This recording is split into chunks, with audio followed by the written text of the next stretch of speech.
runs through Hawaii's 8th and 2nd houses.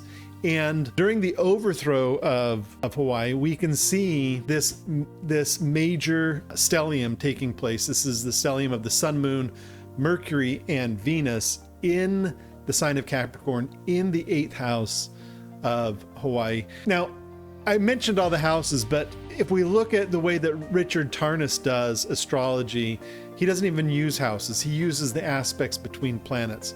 And a lot of what I'm talking about here is dealing with the planets that line up around this nodal axis of Pluto, and the planets that line up around that axis, and the planets that are interacting with the planets that line up around that axis.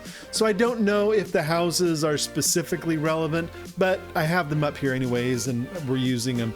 But I do think that there is something to the idea of the nodes of Pluto being the archetype of transformation, death, resurrection, reincarnation, change. There's a lot to the archetype of Pluto and the nodes of Pluto specifically being represented in all this. So during the overthrow of the Kingdom of Hawaii, so for those of you who don't know about the overthrow of the Kingdom of Hawaii, it was a peaceful overthrow.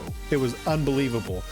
The ruler, the queen at the time, did not have any idea that this was supported by the president, and actually thought that the president of the United States would, change his mind or something. So troops landed, and they just basically walked up to the palace and imprisoned the queen. I mean, they didn't really imprison her, but I mean, they took over the country just like kind of peacefully. They just said, we're in charge now. And the queen wrote off a letter, and the president wrote back, no, we're taking your country. So it was, that's kind of like a little bit crude and, kind of abbreviated way of talking about it, but it was kind of like that.